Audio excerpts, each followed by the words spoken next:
Assalamu alaikum wa rahmatullahi wa barakatuh. Welcome to another lecture for Computer Science 9618 AS level. This is going to be the last installment of part number 6 for section number 2 communication, or by extension 2.1 networks including internet. Today we would be discussing IP addresses, their types, their classes, as well as URLs and DNS resolution. So IP address, Internet Protocol Address. An IP address is a temporary but unique address that identifies a device on the internet or a local network. It is a set of rules governing the format of data sent via the internet or the local network. IP addresses are basically identifiers that allow information to be sent between devices on a network. They contain location information and make devices accessible for communication. If you want to access internet, your device must have a valid IP address, otherwise you cannot connect to the internet. The internet needs a way to differentiate between different devices, computers, laptops and websites, etc. And the best way to do with that is through the internet address or IP address. An IP address is a string of numbers separated by periods, and IP addresses are usually expressed as a set of 4 numbers. An example address can be 192.158.1.38. Each number in the set can be from the value 0 to 255. So the full IP addressing range goes from 0.0.0.0 to 255.255.255.255. Now there are two versions of IP address. The first one is IP version 4 and the second one is IP version 6. IP version 4 addressing is based on 32-bit addresses or 4 bytes. The 32-bit allows 2 raised to power 32 different addresses, or something like 4 billion addresses. The original addressing scheme was designed on the basis of a hierarchical address with a group of bits defining the network ID, and the rest of the bits or the other group of bits defining the host ID or the host on that network. The aim was to assign a unique, universally recognized address for each device on the internet. The separation into 2 parts allows the initial transmission to be routed according to the net ID. The host ID only needs to be examined on arrival at the identified network. The IP address space is divided into different network classes. The system defined 5 classes so far: A, B, C, D, E and E. The classes A, B and C had different bit lengths for the new network identification and different for host IDs. The rest of an address was used as previously to identify a host within a network, which meant that each network class had a different capacity to address hosts.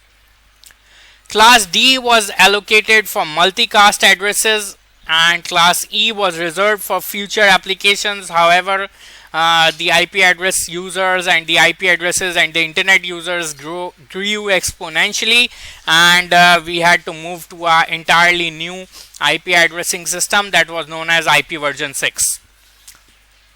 Okay, so in class A, 1 bit is used as a reserved bit, 7 are used as network identifier, and rest of 24 bits are used as host identifier. 24 bits means 2 raised to power 24, and that basically means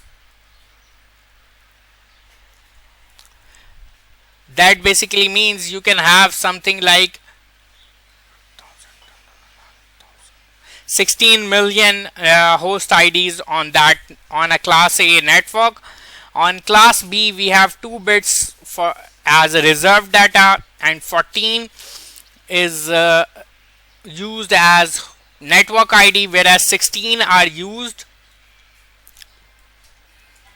as host IDs. So 65,500 host IDs can be present in a class B network IP address. network IP address. Class C has 3 bits reserved to show that this is a class C address. Then 21 bits are used as network identifiers, and 8 bits, only 8 bits are used as host IDs. That means 256 host IDs can be generated. For a class for a class A address, for example 28.69.0.43, 28 would be the network ID and 69.0.43 would be the specific host ID. For a class B address, for example 129.143.13.16, 129.143 would be the network ID and 13.16 would be the host ID. For a class C address, for example 192.16.30.250, 192.16.30 would be the network ID and 250, this part would be the host ID. When IP version 4 started to run out of addresses, classes inter-domain routing CIDR was developed to reduce the problem, where a suffix would be added to a IP address which indicate 18 bits for the net ID and the last 16 bits for the host ID. So addresses could be written something like 193.29.240.03/16. However, this scheme soon proved to be futile as well, as after the invention of cell phone became common and internet became common and everybody was carrying 2 to 3 or 4 devices of their own having internet connection, IP version 4 was depleted completely. Hence a new system was developed that was known as IP version 6. The use of only 32 bits in IP version 4 reduces the potential number of devices and routers used on the internet at any one time. Hence a newer version called IP version 6 is now used. It uses 128-bit addresses that take the form of 8 groups of hexadecimal characters.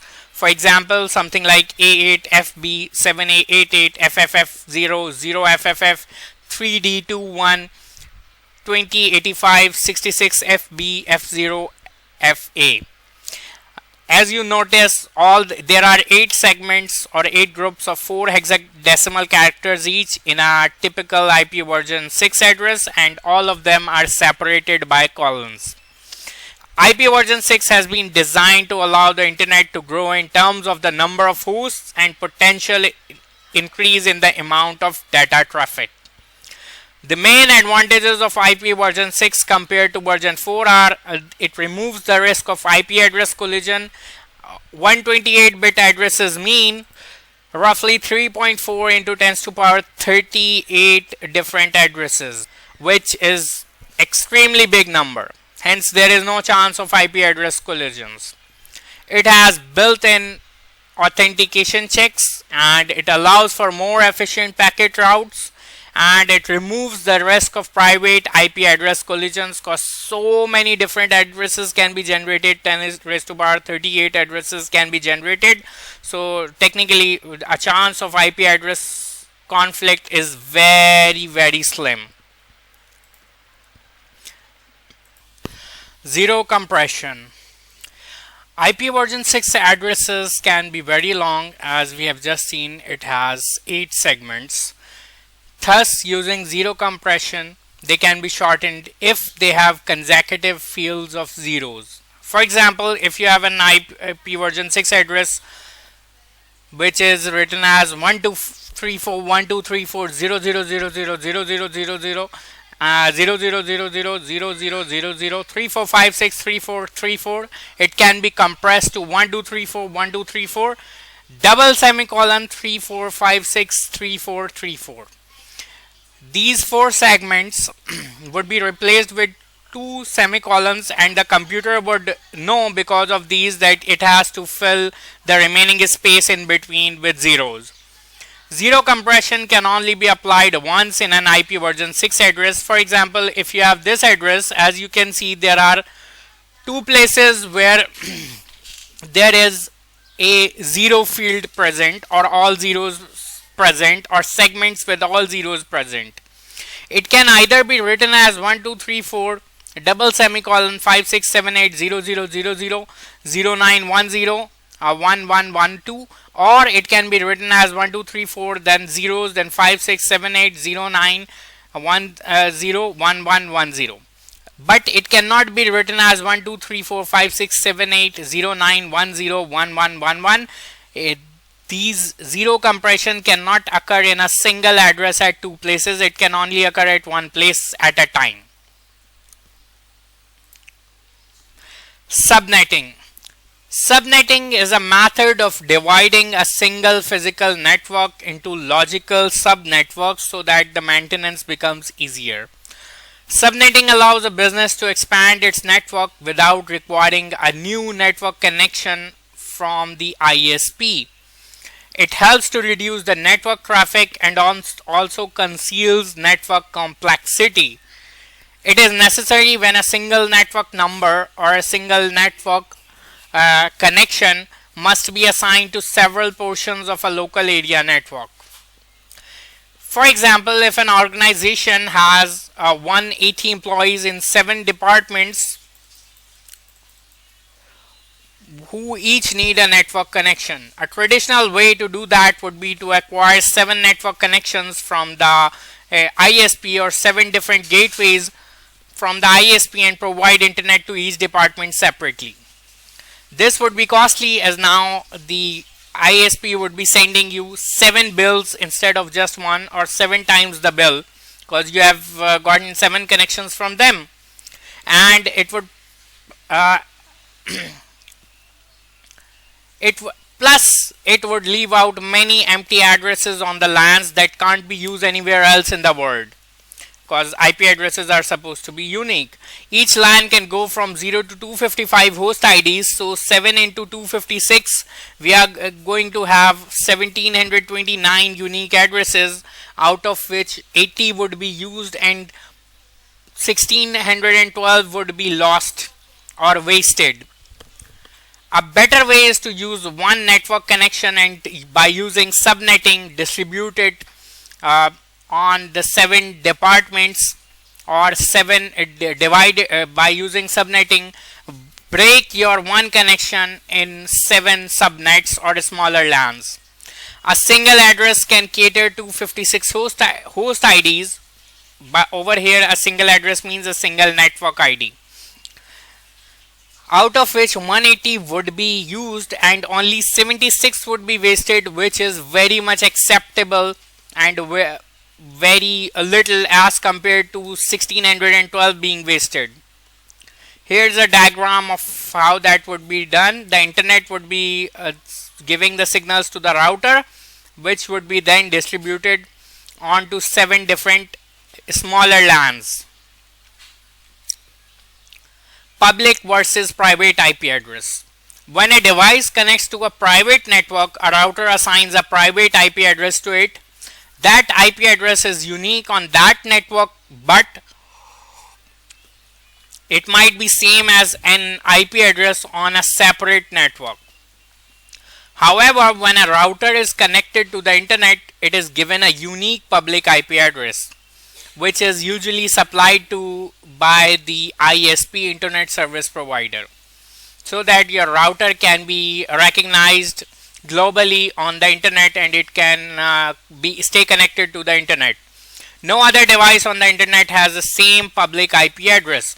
All the devices connected to that router will have the same public IP address, but all of them would have different or their own private IP addresses on that network.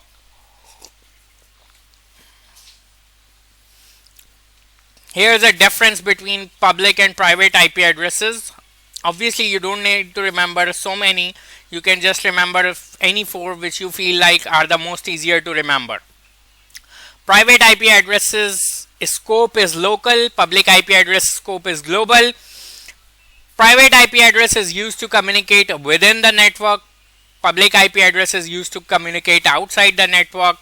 Private IP address of the system is connected in a Private IP addresses of the systems connected in a network differ or increase in a uniform manner, whereas public IP addresses usually differ in non-uniform manner. It works only on a LAN, and public IP address is used to get internet services. Private IP address is assigned by the network operating system, or it is used to load the network operating system, or it is assigned by the router, whereas public IP address is controlled by the ISP. Private IP address is available free of cost, whereas for public IP address you need to pay the ISP and get a connection. Private IP can be known by entering ipconfig on the command prompt, whereas public IP can be known by searching what is my IP on Google. For private IP address, range can be 10.0.0.0 to 10.255.255.255 or 172.16.00 to 172.31.255.255 or 192.168.0.0 to 192.168.255.255. Besides private IP addresses, the rest are public. Apart from the range that we discussed over here for private IP address, everything else is considered public IP address. You may not learn this point, it would become rather too technical, so you can learn any four of the remaining points. Private IP uses numeric codes that is not unique and can be used again. Public IP uses a numeric code that is unique and cannot be used by anyone else. Private IP addresses are secured. Public IP address has no security and is subjected to cyber attacks. Private IP address requires NAT to communicate with devices, network address translation. Public IP addresses do not require a network address translation. Then we have two more types of IP addresses, which are known as static and dynamic IP addresses. A static IP address is simply an IP address that does not change. Once your device is assigned a static IP address, it usually stays the same until the device is decommissioned or your entire network architecture changes. Static IP addresses are assigned or used by servers. They are assigned to PCs which are designated as servers or any other important equipment on the network. Usually web servers have a static IP addresses, so the clients can find them easily. As you can see, if your browser needs to connect with a web server, it needs to know its static IP address.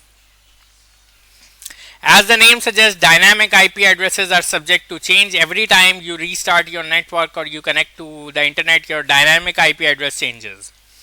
They are assigned as needed by the Dynamic Host Configuration Protocol server or DHCP server, which is set in place by your ISP, and it assigns that address to your router, so your router can assign it to devices.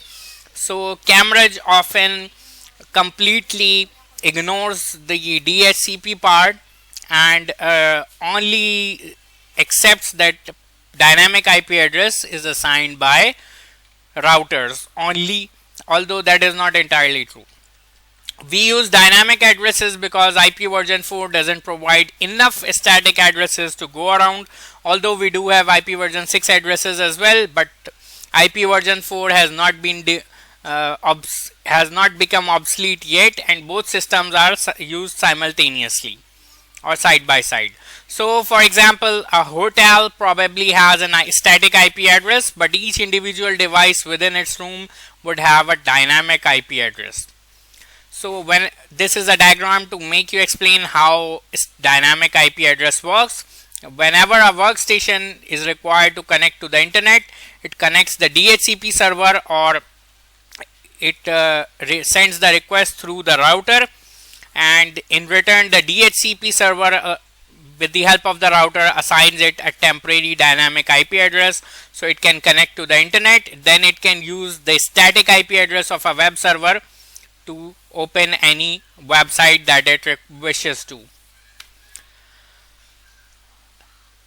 Then the last thing we have in our syllabus is known as URL, Uniform Resource Locator.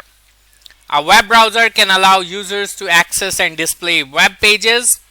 Every web page on the www or on the internet has its own unique address, which is called Uniform Resource Locator, which is a text-based address. A URL is typed into a web browser address bar using the following format. First of all, we write the protocol, then we write the domain host, then we write the web address along with the domain type, then we write the path or directory name. Again, this is usually omitted by Cambridge, and in the end we write the file name or the web page name. Protocol is usually HTTP, HTTPS or FTP. Website address contains domain host www, a domain name, whatever is your server name like Facebook, YouTube, Google, and domain type .com, .net, .pk, .gov, etc. Path or directory name is the folder structure on the web server leading to where the requested web page is located. And lastly, file name or the web page name is the name with or without file extension of the requested web page which you are currently viewing. Example: HTTPS would be the protocol, papers.gc guide would be the domain name, .com would be domain type, %20 levels would be the path, and the last component, the computer, %20 science, %2210 would be the file name or web page name. Here's another example as well. Every website has a URL with an equivalent internet protocol address. IP addresses are made up of numbers and letters and can be very difficult for a user to remember.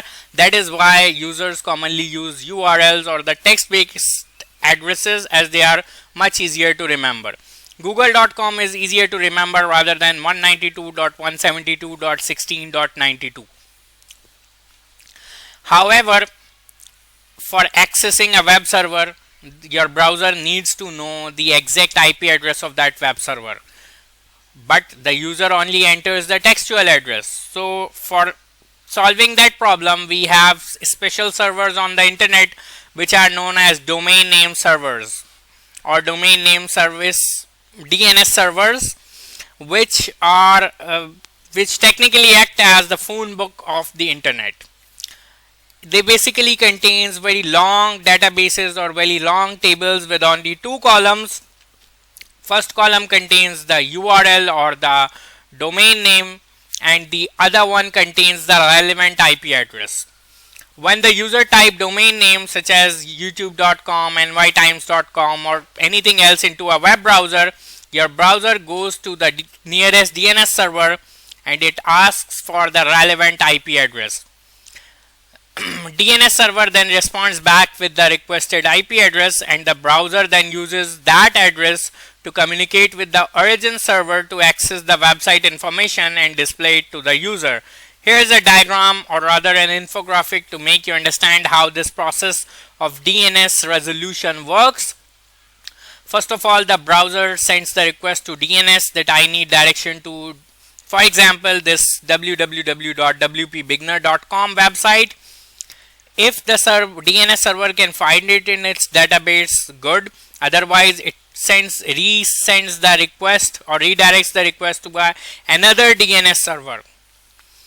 If that DNS server is able to find it, it would send it back to the first DNS server, the relevant IP address, which would store it in its cache and database, and then send it to the web browser. That here you go, here is your IP address 70.42.251.42.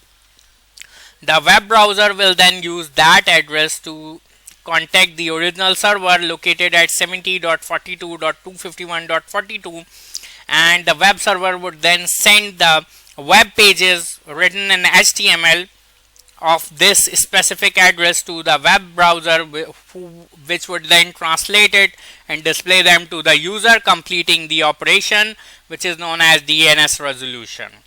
Now let me clear one thing, that the process usually involves 2 or 3 DNS servers at a given time. If the IP address is not found in 2 or 3 the DNS servers, then instead of trying to redirect the user's request to another web server, the browser usually goes for a timeout and rather displays an error that the web page cannot be found, instead of trying to find the relevant IP address on more servers. There is a time limit because there are thousands of DNS servers on the internet. A web browser cannot wait endlessly to connect with them all. It only tries 2 or 3 servers and then it displays an error that sorry, the page cannot be displayed right now, or 404 web page not found, etc. 404 is technically an error that occurs if you are able to find the correct IP address but the server is down due to any reason. So if you are unable to find the proper DNS server or a DNS server with your required domain name listing, you rather have 403 or some other errors that the DNS resolution failed or something like that. So this finally concludes section number 2, networks including the internet, or the overall communication part of the syllabus. I hope you have understood everything. A lot of concepts are from O levels, so hopefully you would have remembered them from your O levels.